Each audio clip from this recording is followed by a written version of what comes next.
ನಾವು ನೀವು ಕಾಯ್ತಾ ಇದ್ದಂತಹ ಅದ್ಭುತ ಕ್ಷಣ, ಅದೇ ನಮ್ಮ ಸಾಧಕರನ್ನ ಪರಿಚಯ ಮಾಡೋ ಕ್ಷಣ. ಮೊದಲ ಸಾಧಕರ ಪರಿಚಯ ನಿಮ್ಮ ಮುಂದೆ ತಡ ಮಾಡದೆ, ಶ್ರೀ ಜ್ಞಾನೇಶ್ ಎಂ, ವ್ಯವಸ್ಥಾಪಕ ನಿರ್ದೇಶಕರು, ದುರ್ಗಾಶ್ರೀ ಕನ್ಸ್ಟ್ರಕ್ಷನ್ಸ್ ಅಂಡ್ ಇಂಟೀರಿಯರ್ಸ್. ಅವರು ನಡೆದು ಬಂದ ಹಾದಿಯ ಕುರಿತು ಒಂದು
ಡಾಕ್ಟರ್ ಪ್ರಕಾಶನಾಥ ಸ್ವಾಮೀಜಿ, ವ್ಯವಸ್ಥಾಪಕ ನಿರ್ದೇಶಕರು, ಬಿಜಿಎಸ್ ಮತ್ತು ಎಸ್ಜೆಬಿ ಸಮೂಹ ಸಂಸ್ಥೆಗಳು ಮತ್ತು ಆಸ್ಪತ್ರೆಗಳು.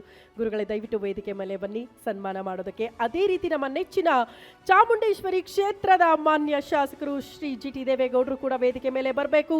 ಅದೇ ರೀತಿ ಶ್ರೀ ಯದುವೀರ್ ಕೃಷ್ಣದತ್ತ ಚಾಮರಾಜ ಒಡೆಯರ್, ಮಾನ್ಯ ಸಂಸದರು ಮೈಸೂರು.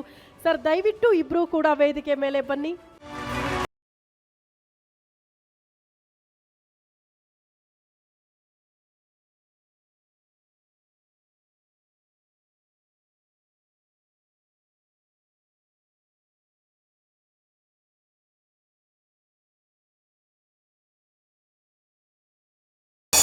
ಸರಿ, ಪ್ರತಿಷ್ಠಿತ ಅವಾರ್ಡ್ ತಗೊಂಡಿದ್ದೀರಿ, ಎಷ್ಟು ಖುಷಿ ಆಗ್ತಿದೆ? ಇದೊಂಥರ ಖುಷಿಯಾಗತ್ತೆ. ಯಾಕಂದರೆ ನಮ್ಮಂಥ ಯುವ ಉದ್ಯಮಿಗಳಿಗೆ ಈ ಥರದೊಂದು ಅವಾಗವಾಗ ಅವಾರ್ಡ್ಗಳು ಕೊಟ್ಟು ಅವ್ರನ್ನ ಪ್ರೇರೇಪಿಸೋದಿದೆಯಲ್ಲ, ತುಂಬ ಖುಷಿಯಾಗತ್ತೆ. ಆಮೇಲೆ ಗ್ಯಾರಂಟಿ ನ್ಯೂಸ್ಗೂ ನಮಗೂ ತುಂಬ ಒಂದು ಒಳ್ಳೆ ಸಂಬಂಧ ಇರೋದ್ರಿಂದ ಪ್ರತಿ ಕಾರ್ಯಕ್ರಮಗಳಿಗೂ ನಾವು ಸಪೋರ್ಟಾಗಿ ನಿಂತಿದ್ದೀವಿ, ಅವರು ನಮಗೆ ಸಪೋರ್ಟಾಗಿ ನಿಂತಿದ್ದಾರೆ. ಈ ಥರ ದುರ್ಗಶ್ರೀ ಅಂತ ತಗೊಂಡ್ರೆ ಗ್ಯಾರಂಟಿ ನ್ಯೂಸ್ ಅವ್ರು ತುಂಬ ಸಪೋರ್ಟಿವ್ ಆಗಿ ನಿಂತಿದ್ದಾರೆ. ಬೆಂಗಳೂರು ಆಫೀಸ್ ಇರ್ಬೋದು, ಇವಾಗ ಮೈಸೂರು ಆಫೀಸ್ ಇರ್ಬೋದು, ನೆಕ್ಸ್ಟ್ ದಾವಣಗೆರೆಯಲ್ಲಿ ಆಗ್ತಿರೋ ನಮ್ಮ ಆಫೀಸಿಗೆ ಇರ್ಬೋದು, ಎಲ್ಲದಕ್ಕೂ ಸಪೋರ್ಟ್ ಮಾಡ್ತಿದ್ದಾರೆ. ಇದ್ರ ಜೊತೆ ನನ್ನ ಒಬ್ಬನ್ನೇ ಅಲ್ಲ, ಎಲ್ಲರನ್ನೂ ಈ ಥರ ಒಂದು ಗುರುತಿಸಿ ಒಂದು ಮೈಸೂರು ಮಹಾರಾಜ ಅವಾರ್ಡ್ ಏನು ಕೊಡ್ತಿದ್ದಾರೆ.